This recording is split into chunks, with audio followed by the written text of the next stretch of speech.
Hello students, welcome to meeting 12 English Literature with me, Miss Ellen. And today's lesson we're going to talk about perfect tenses. Let's get started.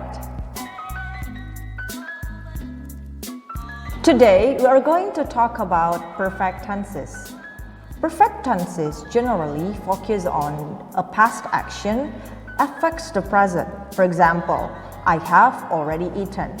That means that the speaker is not hungry. The most important thing to remember is the perfect tense always refer to completed action. So we are going to learn about three kinds of perfect tenses. The first one is present perfect, second one we have past perfect, and the third one we have future perfect. Let's check it out. Let's start with number one, present perfect tense. Present perfect tense expresses action completed at the present time, or perfect means complete, or began in the past and continuing into the present. This tense uses the helping verbs has and have and the past participle of the verb. The structure of the present perfect tense is subject plus auxiliary verb plus main verb and complement. Let's see the subject, I, you, she, we, and we have has or have, the main verb in the past participle form, and the complement.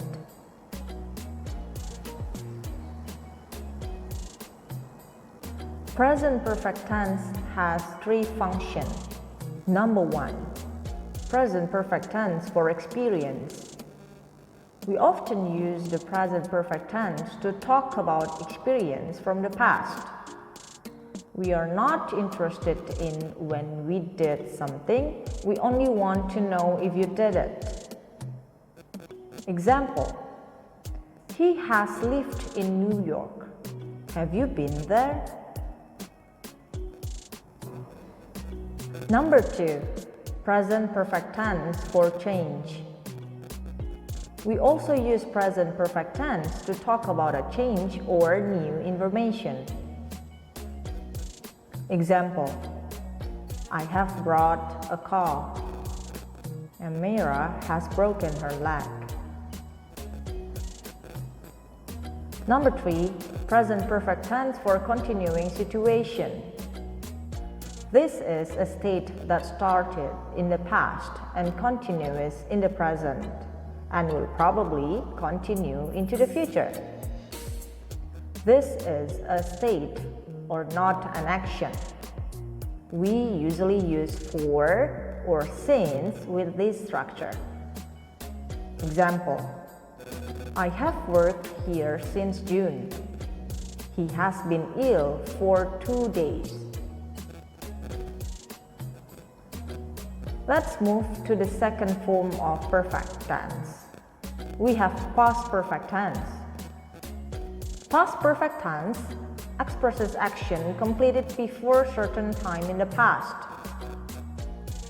It uses the helping verb had and the past participle of the verb. Here is the structure of the past perfect tense.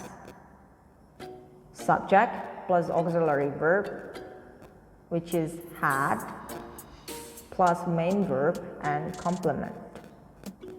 I had finished my work. You had stopped before me. So all of the main verb must be in the past participle form.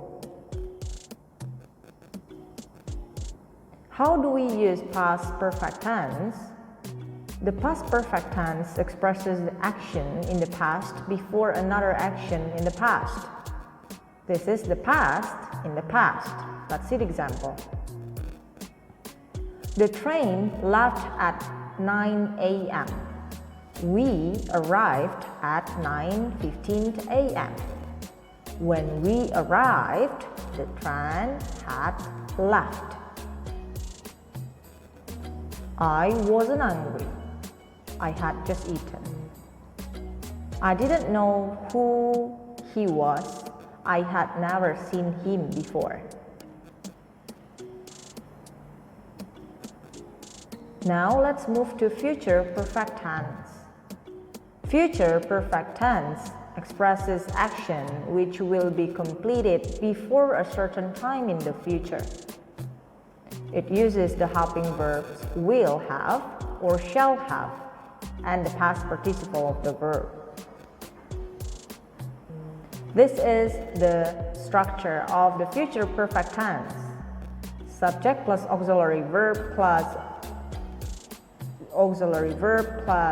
main verb plus complement. I will have finished by 10 a.m. You will have forgotten that, and so on. How do we use future perfect tense? The future perfect tense expresses action in the future before another action in the future. So this is past in the future. Let's see the example. The train will leave the station at 9 a.m. You will arrive at station at 9:15 a.m. When you arrive, the train will have left. You can call me at work at 8 a.m. I will have arrived at the office by 8. Okay, I think that's all about our meeting today. If you have any questions, you can ask me through WhatsApp or at Moodle. Please check your worksheet in your classroom group. See you in the next meeting. Bye, students!